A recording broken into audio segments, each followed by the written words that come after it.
Last night, I walked into the Orchard of Lights. I plucked the fruit, which is always ripe, and consumed it in 2 bites. The taste is not to be forgotten. As I licked the glowing juices from my fingers, I saw a message carved in the bark of the tree. When I woke, I recorded that message, all I could remember, in my diary. A story of a city without a gate, of a queen who was not born, of a war which was not fought. Now I pass between scar-barked trees. The moon passes behind branches, though her fingers remain in my hair. I am stumbling over roots now. It is tempting to drop to all fours, to avoid the low branches. Pale wings move, deep in the night. I heard a peculiar rumor. This might lead me to someone I need, or it might mean something else entirely. While I was returning to the depths, one appeared, in front of my eyes, whose mouth was sealed. When I saw them in the great emptiness, I cried out. I think that last night I met another soul in the wood. I'll never recall exactly what we said, one to another, that is, but I think that we will recognize each other in the waking world. I suspect that at the end of the story, I may find someone who will hear what I have to say. Sometimes I have dreamt of a tall woman in a sand-colored coat, who stands at the foot of my bed, smiling as she watches me sleep. In that dream, she turns her head with the swiftness of a bird, and her fingers flex like talons. I do not think I dreamt of her last night. If I had, I could not have slept so soundly. I need rest and nourishment if I am to recover. But when my mouth waters, when my vision swims, I see the red cup, and now and then it will speak to me. I am certain that my adversary has lodged a copy of their notes elsewhere, with their solicitor, with their superior, or even with a contact in the press. This is troubling. Vienna is one of the few cities which has the same name in every history, although adepts know it as the White City, or perhaps the City of the White. In a snowy street, in a crooked house, in a high and rattling attic, we have learnt that an eccentric hunter of imaginary keys has established a tiny trove of odd books. Madame Olympe Bechet edits the Kersham Review, which publishes material too ghastly or thrilling for other literary magazines. She could use your assistance. Madame Olympe Bechet is seeking suitable articles for the Kersham Review. She'd like a very substantial elaboration of Moth and its enigmas. In my dreams, I know the path to the White Door, through the bounds. That path is thronged with the dead who pass that way. I will need health to resist their chill. The ascent is slow. Winds from nowhere pluck at me. My skin is stained with light. The wood shivers with motion far below. The Stag Door, a rigid barrier of blood-streaked horn, huge enough for a ship to pass. It was broken long ago, and even now the scars are not quite healed. In a declivity beside the door rests a vast and wounded golden head. Its mouth would be large enough to swallow me, were its jaw not shattered. It is the name, Ghirbi. It begins to intone its riddle. In my dream, I stand again before the Stag Door, a rigid barrier of blood-streaked horn, broken long ago, not yet quite healed. That vast and golden head, Ghirbi, will await the answer to my riddle. The annotated dream journals of Christopher Illopoli, sometimes called the only readable occultist. Literate, entertaining, bewildering. This is the 2nd volume. The parallels in mystic dreams experienced by carpenters, masons, and other artisans, and what they purport to reveal about the architecture of the world. That's what's contained in this book. Sometimes mordant, sometimes funny. No one has ever explained why Galmier devoted herself to this quixotic exploration of artisans' dreams. In the display cases of the Impossible Museum, I always see an apple white as snow and hard as marble, a golden beetle in a stern box, a coy geometry awaiting my touch, a brass envelope bursting with spring, a brass opera box for instruments of record and measure, a storm in a tin. I always wake before I see the aisle's end. There is a house in the wood. I know enough knock secrets to find the hidden paths through the tangled trees. Time and again we hear of the wood, which rises from the world's foundation. All trees reach for light. What does the wood reach for? Is there a difference between light and light? I think the key to dreams of the wood might be one of these, the one that isn't exactly real. And so I return back to the wood. An occult scrap catches my eye. I pick it up. I walked the wood last night, and the scissors worked in the distance, and the furred things crammed my mouth and swarmed my ears, and I felt the old urge to drop to wolf fours and nose among the roots. But I remembered that I walk upright by day, and I know fire and steel and words, and at last I found where the velvet had concealed a secret on tree bark beneath moss. I read it then with the tips of my fingers, and I think now that I could write it in full. I am safe for now. My adversary has not enough evidence to bring a case against me, and they found no clues. Nico Vandriel describes odd events in Vienna: the disappearance of children, epidemics of parasite activity, animal mutilations, nightmares of worms, the activities of a charitable organization, the New Lygians, that fund the burial of the poor.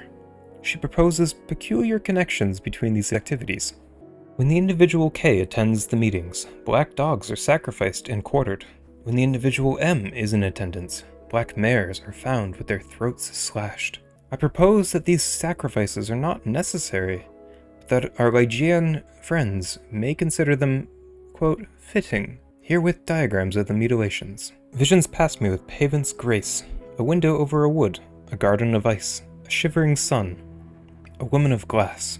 I will return home, with reluctance. I dreamt of the rain, whispering in the eaves, tapping on windows like an old friend, hissing prankishly in the chimney. It is difficult to be unhappy in the right kind of rain. Once in Vienna, we hear that the key hunter has not been seen for many days.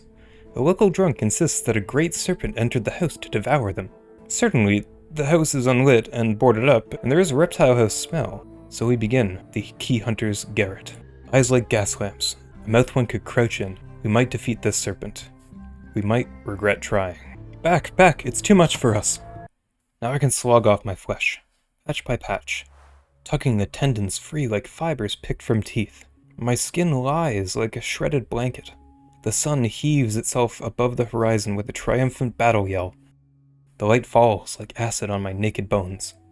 Pain will wake me, and my bones will ache for days, but the sun's words are etched on my bones. An intensity of radiance is upon me. This is a sixth-order influence. Light dews the skin and suffuses the air. Now I turn back, embrace the possibilities of peril. Now I turn my back on the things I understand. I've begun to notice colors in the world for which I have no name.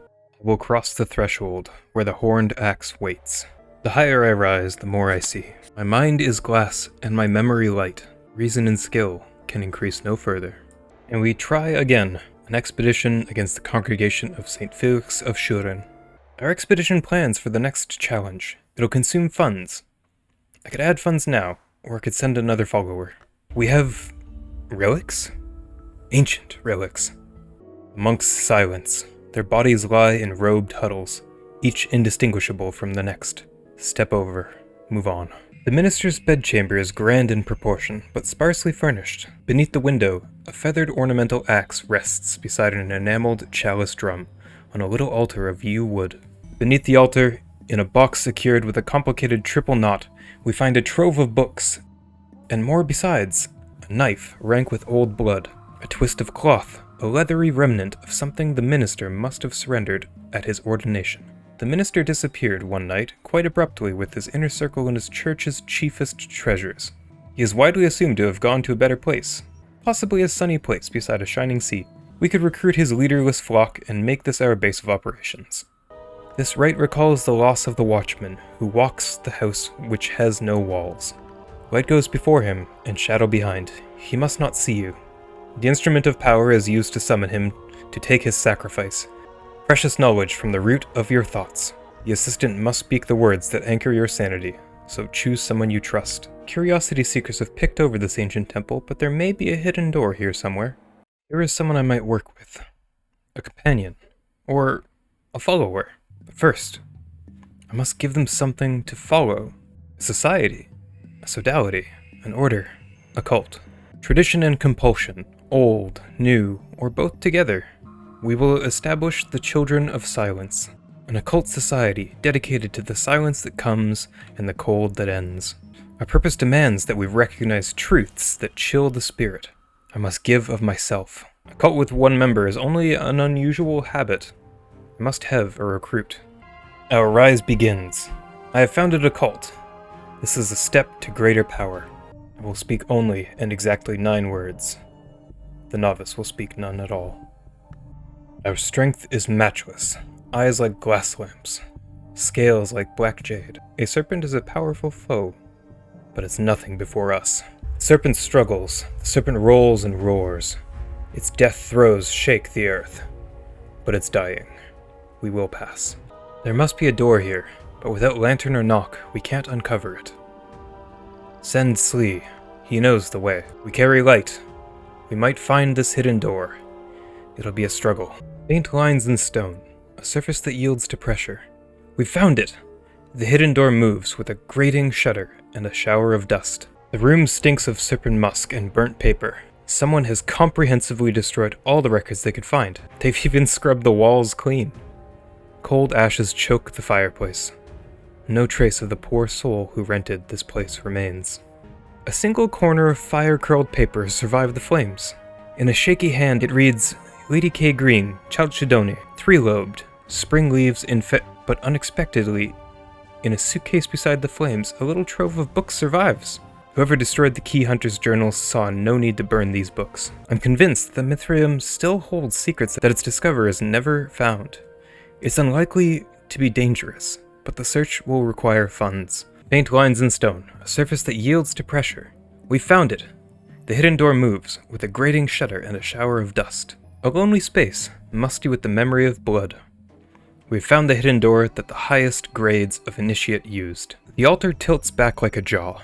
Behind it is the pyramid space where only the sun hunters and the dawn givers might go. But others have been here too. Much more recently, they have left their treasures. No address is really ever permanent. Like our bodies, we leave them all in the end. But for now, the Heterodox Church. This is our home. Even on Sunday morning, there are quirks in the order of service, but most outsiders don't notice. Outsiders are not invited to the ceremonies we hold at chillier hours. The Centipede Testament came up out of the sands and went in under the roots. She found a new home, but now she can't go home.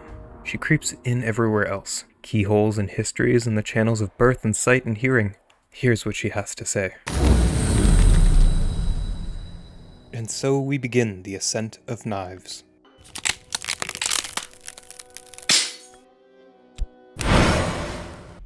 I visited the ascent of knives last night, the harshest of roads through the house. It has been sacred to the Meniscate and the sun in rags since the Intercalate, when the true sun was divided. When I woke, my room was freezing. The chill of it had cracked the window glass. In my dreams, I know the path to the Stag door, through the maze of the bounds. Ghirbi will let me pass, but the path is always a puzzle. I will need reason. The Stag door is the Adept's Gate. To pass it is to be initiated into the first true mystery of the House of the Sun. The head, Ghirbi, weeps to see me enter where it cannot, but it must let me pass. The scarred valves the door grind open. I've been exonerated. The evidence was not sufficiently compelling to convict me, and I'm free to go. I have promoted a believer by invoking winter. Now you shed your blood, as the sun's blood was shed. Now your past is divided from your future, as the wolf was divided. You were not born. Your service ends only in dissolution. Arise in silence. Neville's gaze has grown furtive, and his voice is sometimes shrill. He speaks freely of his dreams. Last night, Ghirbi was talkative. He spoke in his siege engine voice of the histories he'd overheard in the waking world. I listened until his stories tailed off again into weeping. The pine grows thick as hairs on a dog's back. The air of the inner wood are chokingly thick with resin and dust. The source that brought you here claimed that in the dawn times, the greatest tree at the wood's black heart served as a perch for a great masked crow. The forest enfolds us, but we are practical souls, strong in forge. We'll probably be fine. I've been found guilty. All my schemes end here. I must prepare myself. No!